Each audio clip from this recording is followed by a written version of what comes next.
Hello guys, welcome to the video for Friday's class. Going to be another quick one. Going to briefly talk about a few properties that we've lightly touched on in class about quadratic functions. All right, so what is the vertex?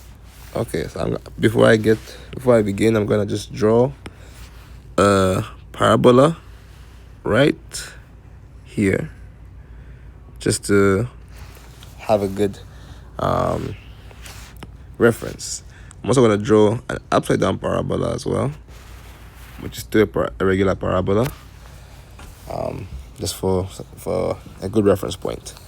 Okay, so what is a vertex? A vertex is basically the highest point or the lowest point on a graph. All right, the highest or lowest point on a graph. And by highest or lowest, it depends on the factor that what way is your parabola facing. If your parabola has a positive a, do you remember our general form? If we have ax squared plus bx plus c, if our a is positive, it's going to be up, a u shape facing up, and if a is negative, it will be a u shape facing down. So if we have a positive a, our vertex will be the lowest point on the graph. All right. And if we have a negative a and it's facing down, our vertex will be the highest point on the graph. Another important term to know is the axis of symmetry. All right. We've touched on this when we were dealing with even and odd functions, but let's give it a formal definition today. The axis of symmetry is an imaginary line. All right, it's an imaginary line that divides a shape or function into two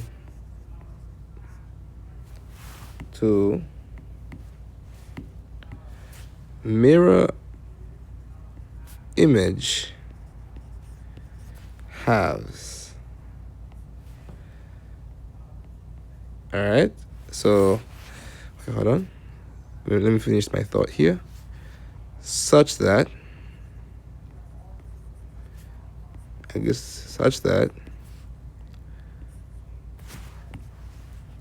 they halves fold. Such that. Let me just read. Such that they completely overlap when folded. All right.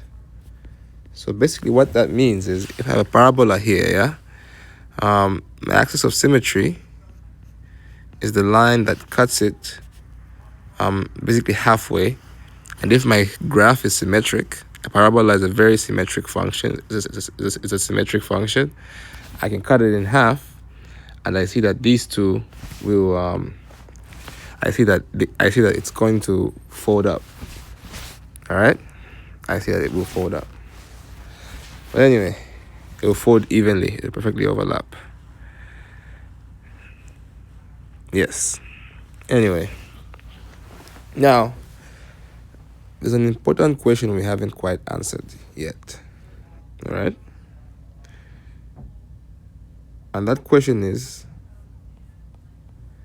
how do we find the vertex All right. So I'm gonna write our general form here again. Ax squared plus bx plus c. Right?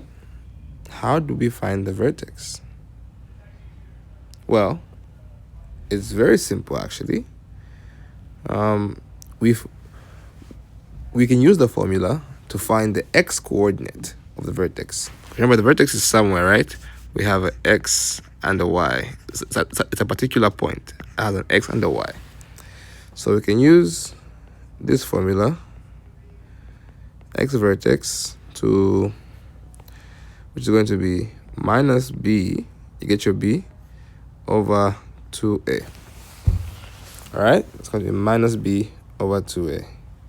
So you get your b and your a, and you find and that's how you're going to get your vertex. All right? Your x coordinate. And how do you get the y coordinate, you might ask? The y coordinate? Well, this is a function, right? The general form is a function, right? A function of x. So I can say f of x is equal to ax squared plus bx plus c. I can plug in the value I get from x vertex for x in this function to get the y-axis. All right? So for the y-coordinate, just plug back into function. So let's plug the x vertex coordinate into the function. All right? And just to remind you guys again, just to reiterate the meaning of these coefficients, we know that a positive a will have a parabola open u, will have a open up u. A negative a will be an upside down u, or if you like, an n. A large a will be a thin parabola. A small a will be a wide parabola. And let's go for this one, b. Well, remember we said it controls the movement of the vertex. All right, the x coordinate of the vertex, right?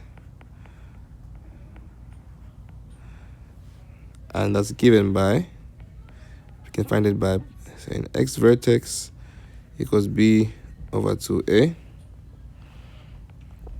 and then c is the y-intercept. All right, so good. And an important thing to know is the x-coordinate of the vertex is also the x-coordinate of the axis of symmetry, right? Okay, so I'm going to write it just somewhere here. The x-coordinate of vertex is also the x-coordinate of the axis of symmetry.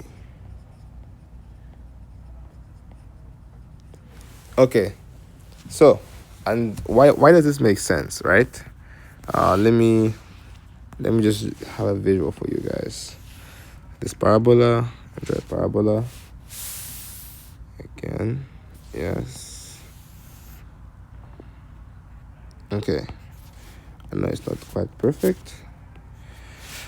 So we said the axis of symmetry cuts our shape in half, yeah, in a mirror-like, forming a mirror-like image, you know. So this is my axis of symmetry. I was in orange. So if I fold this, I fold this about my axis of symmetry, you know, like if I fold it at the halfway point, it will perfectly overlap, all right? There'll be a perfect overlap. But we see that the lowest point on the graph is the vertex. And that lowest point to highest point divides like if I draw a straight line about this lowest point to highest point, it divides my parabola into two equal halves. So that's why that becomes symmetric. All right. So I hope all of you understand. Sorry, I'm in the library and many people are in here, but I hope this video was helpful and be ready for class tomorrow. See you. Bye.